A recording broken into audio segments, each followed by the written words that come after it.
tutti venerdì sera. Mi vedo con gli amici ma non mi diverto tanto, e a letto qualche sera un pochettino piano.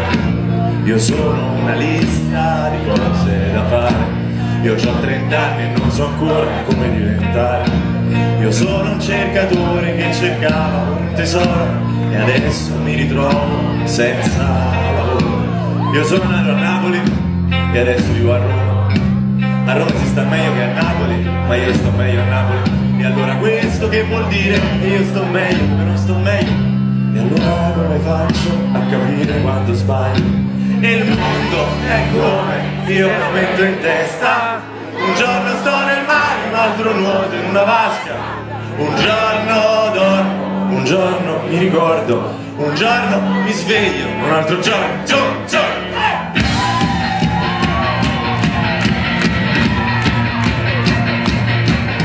Ma chi l'ha detto che un errore è un errore se lo sapevi che non è un errore?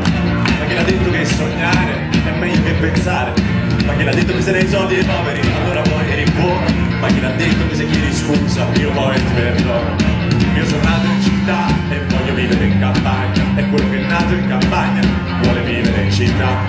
I cinesi si mangiano i cani, i francesi non si fanno il bidet. Quando ormai sono venuto ti guardo e penso che posso anche vivere senza di te. E la mia vita è una sceneggiatura che non ho scritto io e nemmeno la natura. Io voglio una spiaggia bianca nel cervello, pesciolini colorati e barriere di corallo.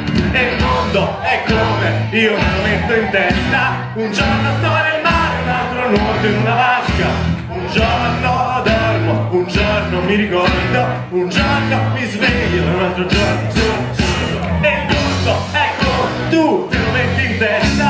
Un pesce sta nel mare, un altro nuoto in una vasca. Al pesce la vasca gli sembra il mondo.